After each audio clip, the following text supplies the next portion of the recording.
Ikenga, how can we end this menace of sit-at-home that has become a nefarious needle, needling the good people of the Southeast? Thank you so much for having me this morning. I think the figures you just gave out now, over 12.6, that is very, very alarming and also worrisome. But I think that, like I've always said from the beginning, that in dealing with this problem, we have to start from the foundation. What led to the agitation? The things that led to the agitation was the issues of marginalization, was the issue of fair treatment, was the issue of lack of integration and full acceptance. And the messages that led to the issues that led to the insecurity were all rooted on equity, fairness, and justice. So in trying to solve the problem, we have to now say, okay, how do we build bridges of unity? How do we have a Nigeria that every component part will feel included? That inclusiveness is very, very important, because the feeling of exclusion is fueling the agitation. The feeling of exclusion is fueling the belief that separation is the only way to have a solution.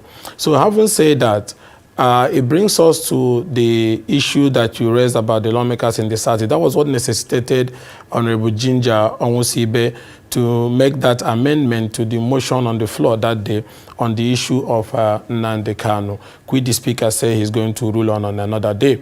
But the point there is that now the two federal high courts have given judgment that there is no case against him, and the other appeal court have also ordered for his release. I feel that these things escalated because of the approach adopted by former President Buhari.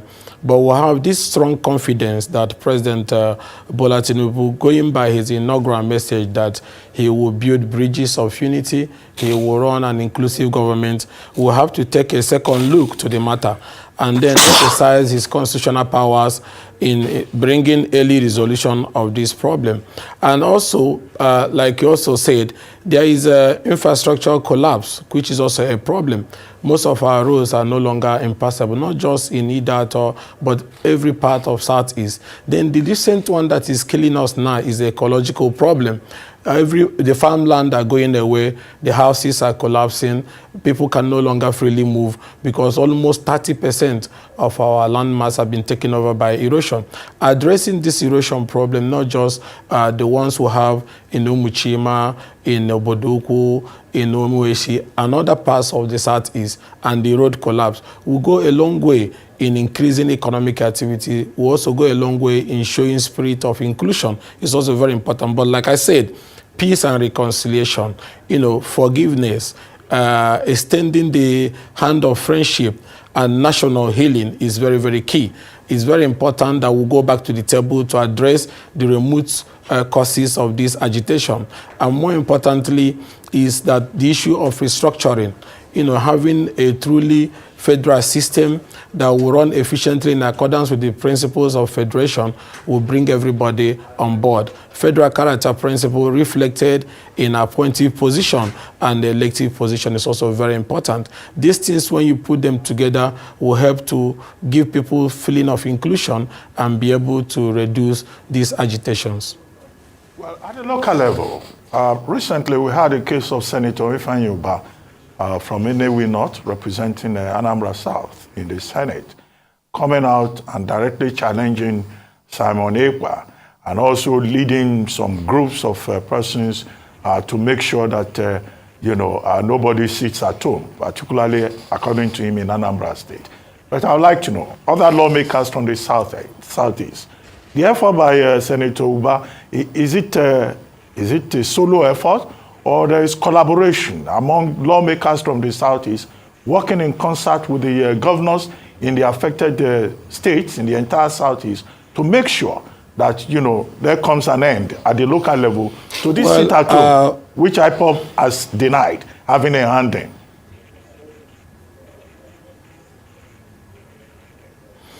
Okay, I can give you a recent development and information.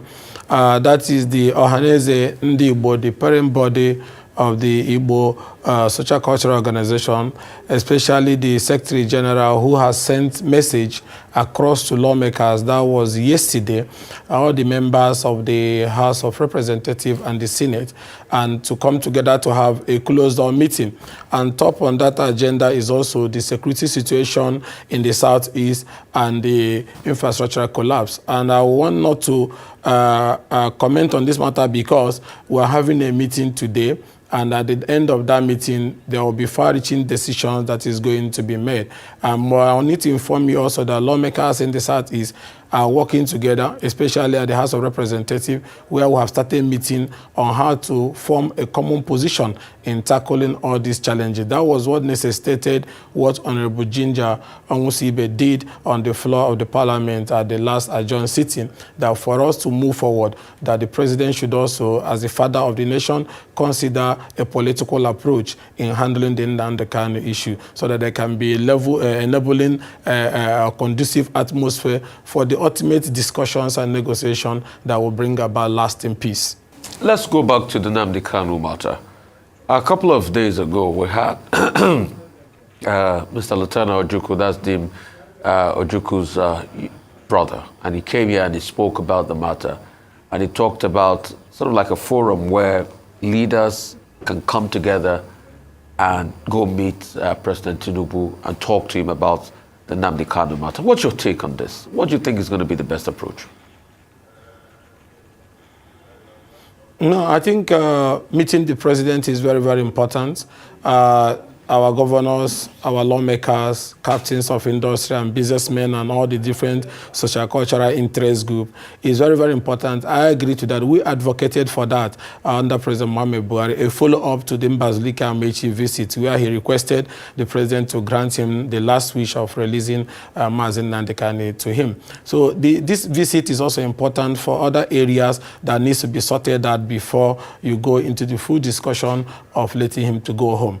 Because not just letting him to go home, there's other conversations that also is going to be discussed. So at the level of the House of Representatives, we have started meeting, and in the coming days, we're going to have full-blown meetings on this particular issue. The most important thing is that let's just stop at this point and leave who is right and who is wrong, and say, how do we move forward? How do we restore feeling of inclusion? How do we restore feeling of togetherness? How do we restore an atmosphere that will allow economic activities to grow? Because this economic activity that is being destroyed, they pay taxes to federal government, so government is losing revenue at the same time, and people are losing their means of livelihood. That is very important that permanent solution is brought to bear on this particular matter. If we continue the legal path, at the end of the day, this might escalate this matter and take it so long. There are so much powers that the president have under the Constitution with which he can use to bring this matter to a close end within the shortest possible time. But like you said, the meeting is very important so that leaders from the Southeast can sit with the president to find a common ground towards resolving these issues. The most important thing is that we want peace in the Southeast. Everywhere is devastated. Erosion is killing us. Infrastructure has collapsed. And then we cannot even sleep. Houses are being burned. People are being killed. This is not good. So any leader that wants the progress and unity of Nigeria definitely will open his doors to see all stakeholders come in to find a lasting solution. And I have this belief that the present administration, going by what they say, that they will run an inclusive administration and they will ensure that there's unity across all parts of this country, will consider the release of Mazi Nnamdi Kanu a critical step towards that part of finding a lasting peace and solution.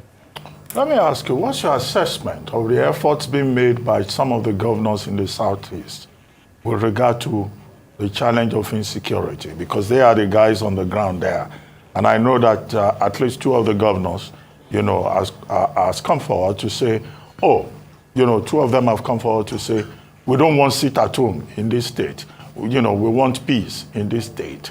But what's your assessment? I know the governor of Anambra and the governor of Enugu State seem to be making some efforts. With all due respect, I know of what the Soludo is trying to do, but I can tell you on my individual capacity on this live TV that some of the governors in the Southeast is enjoying the crisis. Some of the governors like the confusion because possibly they are benefiting in this atmosphere of insecurity and feeling of being unsafe by our people. And some of them, let me say boldly without mentioning any word, recruited vigilante group, from neighboring states into their state security architecture, and then what you see that the same security vigilante people they recruited turned to be unknown government, also part of the problem. At least I suffered, I saw what I went through. Some of them, destroyed my things, attacked us many times. So some of the Southeast governors have not, no, of course, the governor of Imo State, the vigilante he's running is a political outfit that is going after his political opponent. Houses are being burned, people are being killed left, right, and center. Ugochinyere, wait a minute. Let's just get this right. Yes. Are you saying categorically that the governor of Imo State is the ones that brought in the vigilante that is disrupting the peace and causing the sit at home in the states? Are you saying that on camera because you will be made account for that statement? Are you saying that and confirming that the governor of Imo State is one of those causing the problems in the Southeast? I am saying that he's fueling the crisis in Imo State. Yes, I'm saying it boldly, and I have evidence to back that. Go to Haji Eboma today. Go to Osu today. You saw the report by the International Center for Journalists and that of Umer Bashi that was released a few days ago. That almost over 12,000 people have lost their life because of activities of Ebubago people and so on and so forth. Ask everybody in Imo State, was it not the same group that attacked Kingsley Uju and took him away? He couldn't participate in the election. Is that how to maintain security? Were they not the people who attacked me? That his head, Chinasa, was boasting they will attack me, and they did attack me. Is that how to maintain security? So they have not really worked towards maintaining their security. They have been on the attack for a very long time. So that's why I said I cannot vouch for him. I know Soludo is trying to adopt both the political approach and the security approach and other governors. So it's not just about talking on the TV and giving marching orders. It's about how committed, how genuine are you about having peace in Imo and other neighboring Southeast State. And that genuineness and that commitment, you cannot see it from him, I can tell you boldly. Because all that we have gone through, even during the election, they were the ones that were used to do 27/27 magic at the House of Assembly election, where they were carrying ballot boxes and shooting at people. This evidence is everywhere. You can ask anybody in Imo is here, and I'm telling you, all of us will have it. So then he's not committed. Some are committed, but Tim is not committed about it. And that is why I will even tell you here, because you have asked this question, that I may not even be attending the meeting that is being called today. The reason why I will not even attend it is that you cannot call that meeting and call it in the government house, Imo State Governor's Lodge, because he has not expressed commitment to resolving these issues. Okay. He's actually after those who does not agree with him. So if we want lasting solutions of these matters, then we have to be genuine about it. Honorable Ikenga, okay, you are singling out the governor of Imo State because of the losses you suffered, because of the experience you had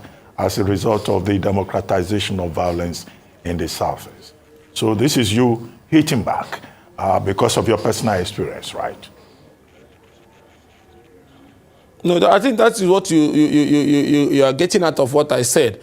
Because as long as I'm concerned, the only place where violence has been democratized and made as a way of life mainly is in Imo State. It's not like that in Anambra. It's not like that in Enugu. It's not like that in Ebonyi. Imo is the worst situation. Our people have run away from their homes in different parts of Imo. Look at Ohajebo in particular. You know what? Don't you see the butchering going on there? Look at us. Nobody is at the last election. About only 300 people came out to vote in the whole local government. Look at Okigwe that used to be peaceful. Look at Onimo. Look at Ida North, especially our R&D Zol and some other parts of our place. All these places have been devastated. Ask yourself, what have they done to bring solution? But if it is to use the same vigilante outfit to chase political opponents and people with different views with him like me, they will be in the forefront. And they have not done anything. All that they do there is things that is inflaming the situation. And I'm telling you that boldly. It's not because he has done a lot of damage or not, but I'm telling you this is the feeling. If I leave this program, call somebody else from Imo and you hear the same thing. Okay, so you've been able to pinpoint one governor. You said some governors. Who are the other governors causing chaos, using their own vigilante to disrupt the peace in the Southeast? Who are the other governors? I'm going to talk mainly on the one I know very well. And Imo is the one I know very well, and I will stop at that. So you are saying it's only one governor out of all the governors in the Southeast that is using their own private vigilante to uphold the sit-at-home, right? Are these? Can I also ask you this question?